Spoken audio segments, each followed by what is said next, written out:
আমার একটি প্রশ্ন হচ্ছে, বৃহস্পতিবার দুপুর নাগাদ যে চট্টগ্রাম ইপিজেডে আগুন লাগছে, সেই আগুনে কতজন মারা গেছে এবং আহত হয়েছে,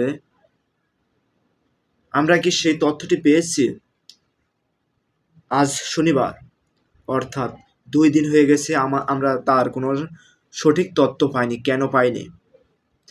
এখানে কারা আহত হয়েছে, কতজন শ্রমিক ছিল, কতজন আহত হয়েছে, কতজন নিহত হয়েছে, সেই তথ্যগুলো এখনো পর্যন্ত আমরা শ্রমিক ভাই বোনেরা পাইনি।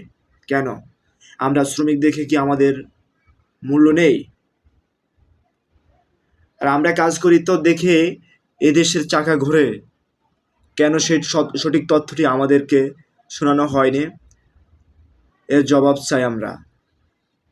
যে ইপিজেডে হাজার হাজার শ্রমিক কাজ করছে, তাদের কারণে আপনারা এখনো টিকে আছেন, এই দেশ টিকে আছে। আপনারা সেই শ্রমিক ভাই বোনদের সঠিক সংখ্যাটা এখনো প্রকাশ করেননি এবং আহত নিহতর সংখ্যা প্রকাশ করেননি।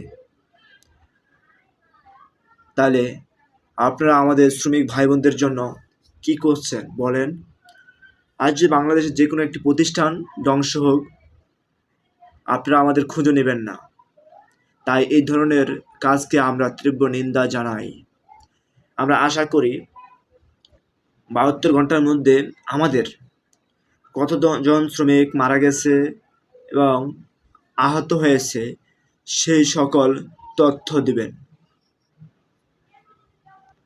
আর আমার চ্যানেলটা এখনও যারা সাবস্ক্রাইব করেননি, সবাই নতুন নতুন ভিডিও পেতে আমার চ্যানেলটা এখনই সাবস্ক্রাইব করুন। ধন্যবাদ।